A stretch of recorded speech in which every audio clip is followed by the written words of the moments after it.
साहब कौन थे। हमारी बड़ी खुशनसीबी है कि हमारे बीच में आज प्रोफेसर कय्यूम साहब मौजूद हैं और प्रोफेसर कय्यूम इतने रोशन ख्याल और इतने आला मज़ामीन लिखते हैं, तो वक्त की कमी है। मैं उनसे दरख्वास्त करूंगा कि आएँ और फैज़ साहब के बारे में अपने ख्यालात का इजहार करें।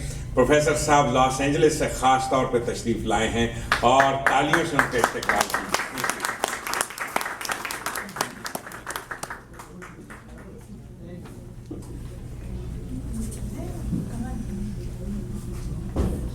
मेरे मज़मून का नाम है मरसिए नौहा और जिंदा फैज़।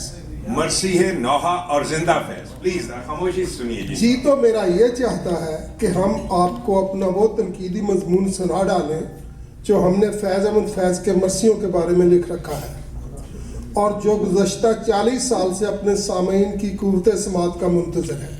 वाह। लेकिन आप पूछने में बिल्कुल हक बेजानब है कि आखिर ऐसी भी क्या बिपता आन पड़ी जो हम अब तक ये कारनामा सर अंजाम देने में नाकाम रहे। तो लीजिए सुनिए। लेकिन बिपता की इस रुदात सुनाने से कबल हमें एक ऐसी महफिल की दास्तान सुनाना होगी जिसमें फैज़ साहब खुद मौजूद थे।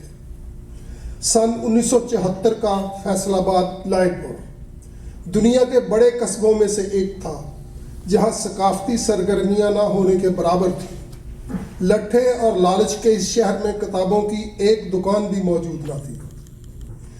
इन दिनों पाकिस्तान के कई एक शहरों की तरह हुकूमत वक्त के मशीर, दानिश्वर, मारूफ इनकलाबी शायर जनाब फैज़ अहमद फैज़ की 67वीं सालगिरह का एहतमाम किया जा रहा था। मुतअद्दिद पर्दा नशीन मर्दों और सिर्फ 2 बेपर्दा ख़वातीन की के नाम से दावतनामे जारी किए जा चुके थे।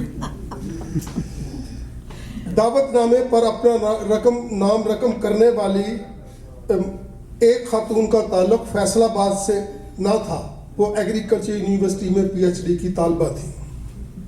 तकरीब में से एक रोज़ कबल मेहमान ने ग्रामी शहर में मौजूद और साकी साहब की कोठी के पुरतकल्लफ ड्राइंग रूम में के बड़े सोफे पर तशरीफ़ फरमा थे। खुश गप्पियाँ और शगले नोशी जारी था। 10-12 अफराद के इस मजमे में नाचीज़ वो वहद फ़र्द था जिसके हाथ जाम से तही थे। किसी दावाए पारसाई की वजह से नहीं बल्कि इसलिए कि देव कामत असातिज़ा की भरी पूरी महफिल में हमारी हैसियत छोटे की सी थी। महफिल में मौजूद अफराद की औसत उम्र हमारी उस अहद की उम्र से दुगनी यानी 50 साल से ज़्यादा थी। हजूम में 2 अफराद ऐसे मौजूद थे जो शायद से साहब वगैरह के तकल्लुफ़ के बगैर हम कलाम हो सकते थे। उनमें से एक खुद फैज़ साहब के उस्ताद प्रोफेसर सूफी तबस्सुम थे और दूसरे साहिब खाना जनाब साकी साहब। साकी साहब शायद के हम उम्र, हम नवाला, हम प्याला ही नहीं बल्कि लायलपुर में संदली हाथ पे हल्की सी हना की तहरीर वाले पहले इश्क के राजदानों में से थे। हाय हाय हाय हाय। अब वो देसी हाथ पर हिना की तो हो सकती है ना। वो महकमा टैक्सेशन के रिटायर अफसर थे जिनके इशारा अबरू पर के तुफैल तकरीब के लिए दरकार हज़ारों रुपए का फंड और टाउन हॉल के सब्जाजार में सजा सजाया पंडाल का इंतज़ाम चश्मे ज़दन में हो गया था। इजलास में हाज़र हुकूमत वक्त के MNA जनाब सखावत अली और MPA अली मोहम्मद खादम तो खैर किसी शुमार कतार में ना आते थे, लेकिन हमारे कई एक रूहानी, अदबी, सियासी और तालीमी इसातिज़ा वगैरह कुर्सियों पर रौनक अफरोज़ थे। फैज़ तो थे ही, लाहौर से उनके हमरा सूफी तबस्सुम तशरीफ़ लाए थे जिनकी टोट बटोट आज़ाद करदा टोट बटोट की मोटर कार पर बरसों हमारी सवारी रही थी और इस बार उन्हें सालगिरह के जलसे में सदारत नशीन होना था। जनाब साहिब खालिद के अफसानवी हस्ती थी। शहर भर के सियासी कारकुन जिन्हें अपना गुरु मानते थे वो इस शहरी कस्बे के सबसे मुस्तनद, डिक्लेयर्ड और इनकलाबी गर्दाने जाते थे। سوویت یونین میں تعلیم کے خواہشمندوں کے لیے ان کے دربار پر حاضری لازم خیال کی جاتی تھی. خود راکم کے اردو ادب کے استاد رانا ارشاد احمد خان موجود تھے، جنہیں اگلے روز کی باضابطہ تقریب کی اسٹیج سیکرٹری کے منصب سنبھالنا تھا. شہر کے ادبی حلقوں میں پروفیسر ارشاد کا طوطی بولتا تھا. وہ امریکی مصنف ایڈگر سنو کی شہرہ آفاق کتاب ریڈ اسٹار اوور چائنا کا اردو ترجمہ کر چکے تھے. اگرچہ بوتل موجود تھی، لیکن یہ مجلس محفل میانوش نہ تھی، بلکہ اس غیر رسمی اجلاس کا مقصد فیض صاحب کی موجودگی میں اگلے روز کی تقریب کی تیاری، مقالہ نگاروں کی فہرست اور ترتیب کی حتمی منظوری، سٹیج کے انتظام کا جائزہ لینا تھا. یار لوگوں نے فنکشن کے رابطہ کار اور آفس سیکرٹری ہونے کے ناطے ہمیں چھوٹا ہونے کے باوجود ہاتھیوں کے اس اکھاڑے میں شرکت کا اہل سمجھا تھا. رانا ارشاد نے اساتذانہ طرفداری کا مظاہرہ کرتے ہوئے فرمایا، قیوم صاحب آپ مقالہ نگاروں میں سب سے جونیئر ہیں، آپ فیض صاحب کے مرثیے کے بارے میں اپنا مضمون سب سے پہلے پڑھ ڈالیں. فیض نے ایک اچھلتی سی ہوئی نظر ہم پر ڈالی. نہیں، انہیں دیگر ضروری امور سر انجام دینے ہیں. ہمارے سیاسی گروہ نے کھلے اجلاس میں وہ فیصلہ سنا ڈالا جسے 2 روز قبل ہم خفیہ اجلاس میں پہلے ہی قبول کر چکے تھے.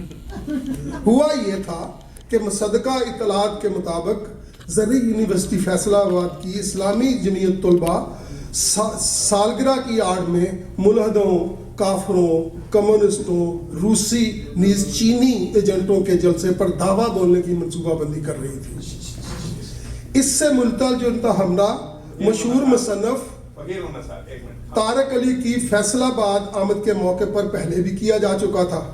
اسی کارن ہمیں اس 8 رکنی کمیٹی کا رکن مقرر کیا گیا تھا، جسے اس حملے کی صورت میں اجلاس کا دفاع ہی نہیں، مہمانوں کی حفاظت کی نازک ذمہ داری سونپی گئی تھی.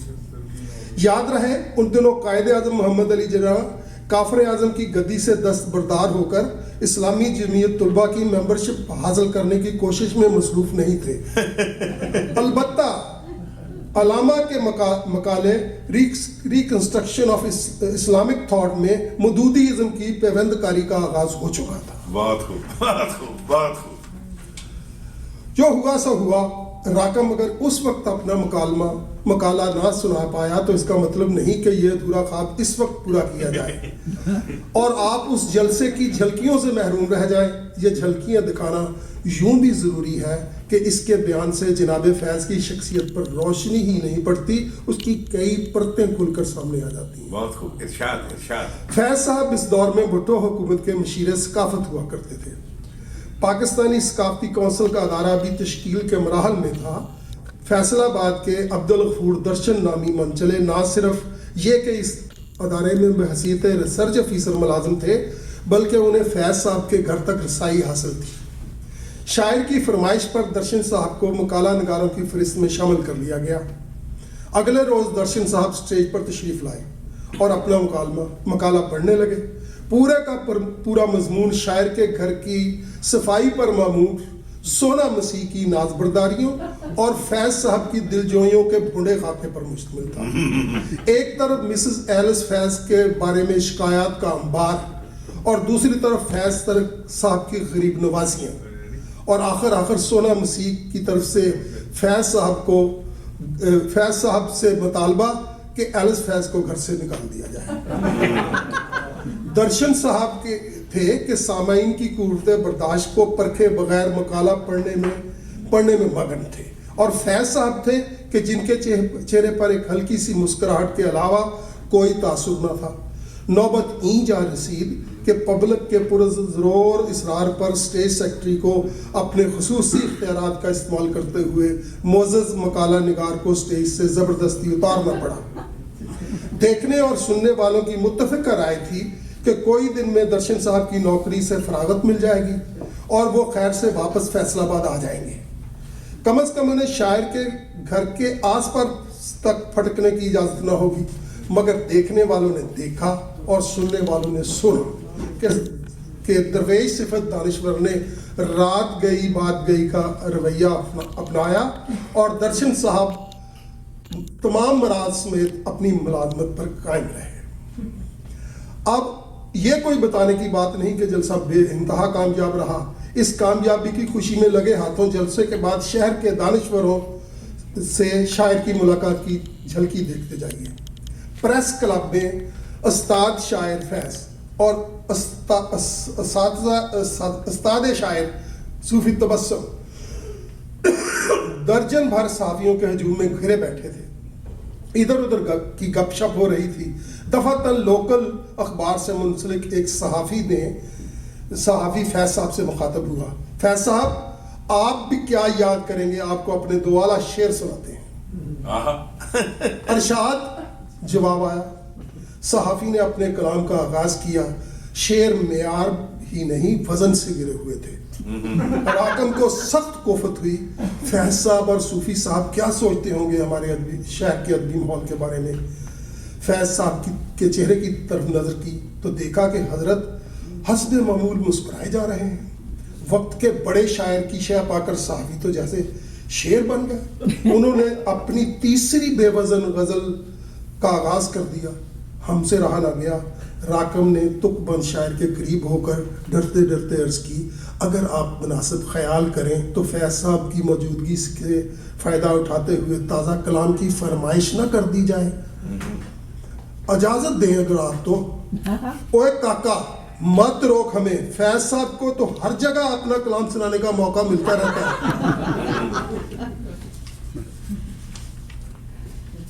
बस एक और सवाल।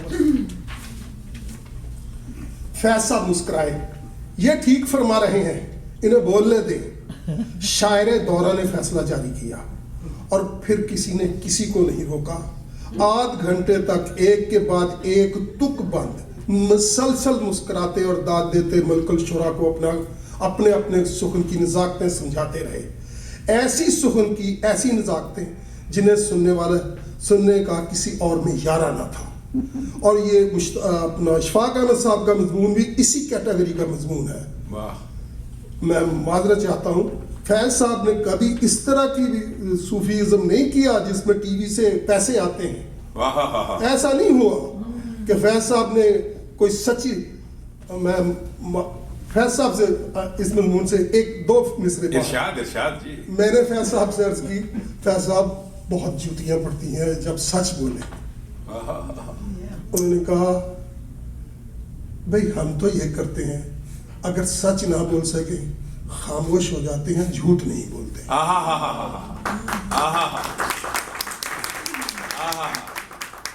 फैज साहब से मेरी आखिरी झलकी का ताल्लुक यहाँ अमेरिका से है। बरसों बाद फैज साहब यहाँ कैलिफोर्निया तशरीफ लाए। लॉस एंजलिस की मस्जिद में मुनक्कद होने वाले मुशायरे के बाद होने वाली गैर रस्मी गपशप के दौरान शायर की शोहरत और आओ भगत से मुतासर फैज से मुखातब हुए और फरमाया, मेरा एक बेटा भी आपकी तरह के इनकलाबी ख्यालात रखता है। अल्लाह अल्लाह, कहाँ राजा भोज, कहाँ गंगू तेली, कहाँ सूली चूम कर पलटने वाला इनकलाबी, कहाँ सरकारी मुलाजमत का पटा पहनने वाला मामूली प्रोफेसर।